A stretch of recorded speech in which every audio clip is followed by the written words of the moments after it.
नमस्कार, राम राम किसान भाइयों। सरसों फसल के बारे में बात करेंगे। सरसों फसल में ज़्यादा दूरी रखने से क्या-क्या फ़ायदे हैं? प्रगतिशील काश्तकार हमारे साथ जुड़े हुए हैं, उनसे बातचीत करेंगे। अभी लाइन से लाइन की दूरी है वो कितनी रखी है? बीज प्रति बीघा कितना इस्तेमाल किया है? कई किसान भाइयों ने अब की बार तापमान ज़्यादा था तो जल्दी बुआई करने से उन खेतों में है कॉलर रोट जैसे और बैक्टीरियल रोट जैसे लक्षण दिखाई दिए और प्रथम सिंचाई के बाद पौधे हैं जो सूखने लग गए। ये जो फील्ड आप देख पा रहे हो इसमें टिल्लर भी बहुत अच्छे निकले हुए हैं, पौधों की बढ़वार भी अच्छी है और डिस्टेंस बहुत सही रखी है किसान ने। कहीं भी कोई पौधा है जो कॉलर रोट और बैक्टीरियल रोट बीमारी से ग्रस्त नहीं लग रहा है और तना गलन बीमारी है या व्हाइट रस्ट बीमारी है, उससे बचने के लिए किसान क्या क्या एफर्ट्स अपनाता है, किसान से बातचीत करते हैं। नमस्कार जी। नमस्कार जी। राम राम। शुभ नाम बताएं अपना। मेरा नाम हनुमान है, गांव बोड़ावाड़ी है, तहसील संगरिया है, जिला हनुमानगढ़ है। मोबाइल नंबर बताएं अपने। 94 146 52 528।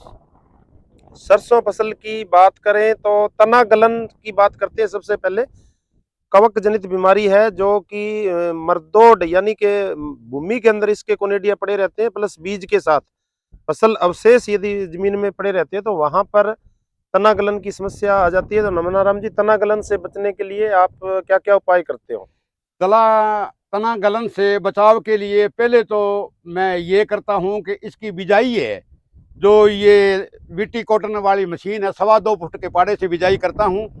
और हर साल साल में 2 दफ़ा ट्रैकोडर्मा इस्तेमाल करता हूँ। जैसे एक ट्रॉली खाद के अंदर 20 किलो ट्रैकोडर्मा टाली के नीचे रख कर और उसमें मिला कर और उसको 5-7 दिन तक पलटता रहता हूँ। और जब तैयार हो जाता है तो बिजाई करते से प्रति बीघा के हिसाब से 2 क्विंटल वो गड़ी सड़ी खाद में ट्रैकोडर्मा मिलाया हुआ इस्तेमाल करके ही सरसों की बिजाई करता हूँ।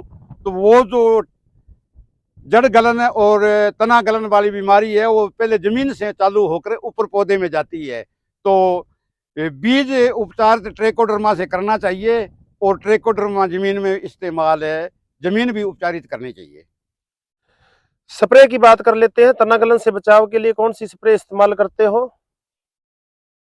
मैं इस तना गलन की ऐसे बचाव के लिए, जैसे मेरे घर में साहिवाल गायों की डेयरी फार्म है, तो लस्सी मटके में इकट्ठी करके और इसमें एक तांबे का बर्तन और 4 लोहे की कील डालकर वो 20-25 दिन पुरानी हो जाए तो वो छाछ की स्प्रे करता हूँ।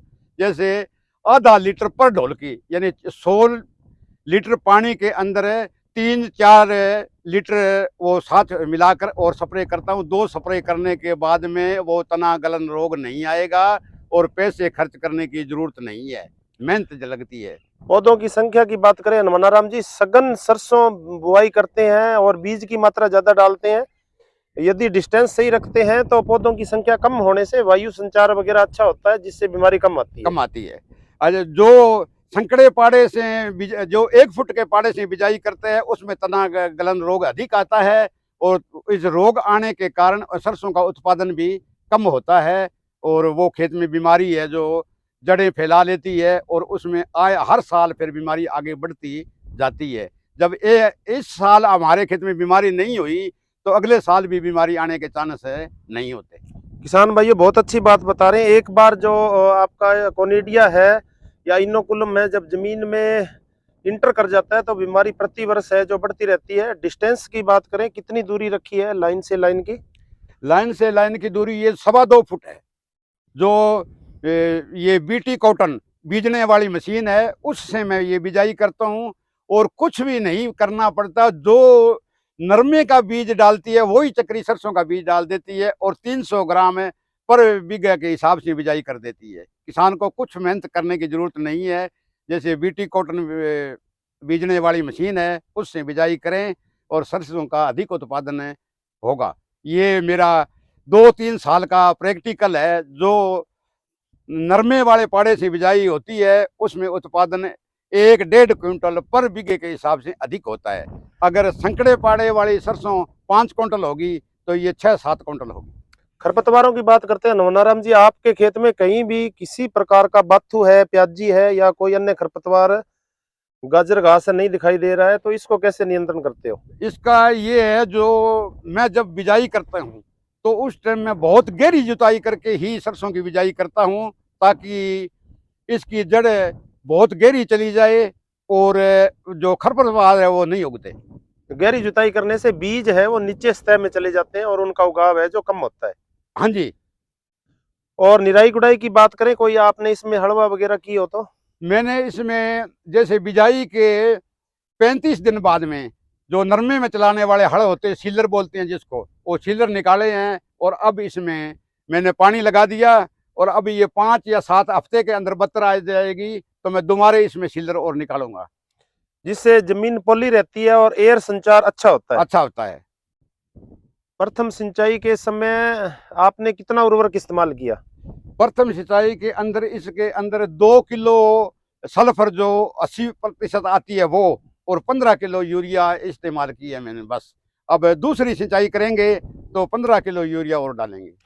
सिंचाइयों की बात करते हैं नमनाराम जी, कई किसान भाई है जो सरसों 25 से 30 दिनों की होती है उस समय है फसल के अंदर सिंचाई कर देते हैं, जिससे उसमें कॉलर रोट और बैक्टीरियल रोट जैसी समस्याएं आती है। तो कितने दिनों में सिंचाई करनी चाहिए और क्या फायदे होते हैं? मेरा ये मानना है कि कम से कम सरसों 45-50 दिनों की हो जाए उस समय पानी लगाना चाहिए। अच्छा, जल्दी पानी लगाने से भूमि पक्की हो जाती है और फसल की बढ़वार रुक जाती है और उसमें जड़ गलन और बीमारी आने का भी खतरा बना रहता है। तो भी जितनी हो सके किसान भाइयों से निवेदन है कि सिंचाई जितनी आप लेट करोगे उतना ही सरसों का फैलाव और फुटाव अच्छा होगा और जड़ का विकास अच्छा होगा, जड़ जिससे का पौधे विकास में होगा। आगे बढ़वार अच्छी होगी, उत्पादन हमारे को अच्छा मिलेगा। जैसे कि आदमी को प्यास लगती है तो आदमी पानी की तरफ दौड़ता है, तो जब भूमि के अंदर नमी नीचे चली जाती है तो जो इसकी जड़ है ना वो अधिक गहरी नीचे नमी की तरफ दौड़ती दौड़ती गहरी जो नीचे चली जाती है और उससे फिर ये पौधा है ना, तो इसका मतलब बढ़वार बहुत अच्छी होती है। क्यों कि जमीन में नीचे पोषक तत्व है वो पौधा लेने लग जाता है। मनोराम जी, आपने सल्फर का इस्तेमाल किया। सल्फर फसल के अंदर तेल की प्रतिशत मात्रा बढ़ाता है, साथ में पाले से भी बचाता है। और जब भी पाला पड़ने की संभावना हो तो किसानों को खेत में हल्की सिंचाई है वो करनी चाहिए, करनी चाहिए, इससे हमें फायदा मिलता है। मिलता है। तो ये किसान भाइयों एक प्रगतिशील और काश्तकार थे। अगर अगर ये आपके पास में पानी की सुविधा ना हो तो आप ऐसा करें, जैसे लकड़ी है घास है ये खाल के अंदर रख ले और रात को 2-2:30 बजे उठकर उसके अंदर मतलब आग लगा दे, धुआं करे, धुआं करे, तो उससे भी पाले से बचाया जा सकता है। और अगर पानी ना हो तो ये तरीका कर ले तो जो ये पाला जमता है ये हर रोज नहीं जमता, ये अधिक से अधिक 2-3 दिन ही जमता है। और 2-3 दिन अगर किसान मेहनत कर ले तो इस ठंड से अपनी फसल को बचा सकता है। या किसान भाइयों, आप संदर जो H2SO4 आता है उसकी स्प्रे कर सकते हो 0.1%, यानी 100 लीटर पानी है तो आपको 100 ml मिला के, यानी 1 ml प्रति लीटर पानी के हिसाब से यदि मिला करके स्प्रे कर लेते हो तो निश्चित रूप से आपकी फसल है जो पाले से सुरक्षित रहती है। तो ये एक प्रगतिशील काश्तकार थे, हमारे साथ जुड़े हुए थे, सरसों फसल के बारे में चर्चा कर रहे थे। वीडियो आपको किसान भाइयों कैसा लगा, ज्यादा से ज्यादा लाइक करें, चैनल को सब्सक्राइब करें ताकि एक तकनीकी किसान तक पहुंच सके। नमस्कार जी, धन्यवाद।